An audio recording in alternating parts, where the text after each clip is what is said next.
Festival Európske ľudové remeslo už tradične kladie dôraz nielen na ľudové remeslá, ale aj na vystúpenia folklórnych súborov, skupín, ľudových hudieb a iných umeleckých celies.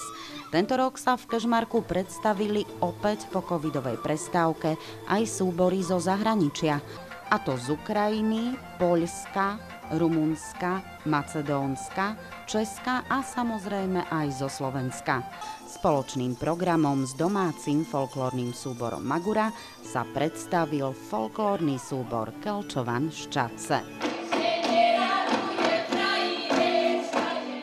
Bola to super spolupráca a budeme radi, ak sa s nimi ešte niekedy spojíme a skúsime niečo vytvoriť spolu. Muzikanti, prebačte!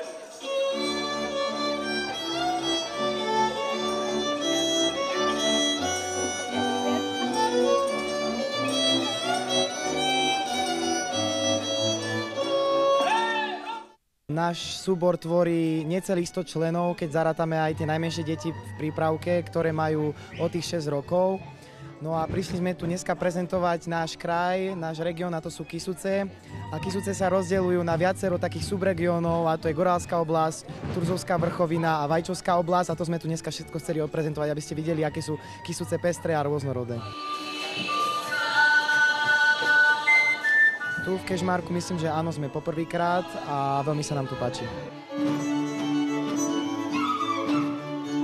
Toto leto vôbec nemáme oddychové, pretože sme mali veľa festival, boli sme aj vo Východnej, boli sme na Medzinárodnom folklórnom festivale v Česku v Přerove a teraz sa chystáme o 2 týždne do Bulharska na Medzinárodný folklórny festival a potom nás čakajú ešte v auguste Janošikové dni v Terchovej, v Čadci miestny, Bartolomejský hodový jarmok a ešte na Solani v Českej republike vystupujú.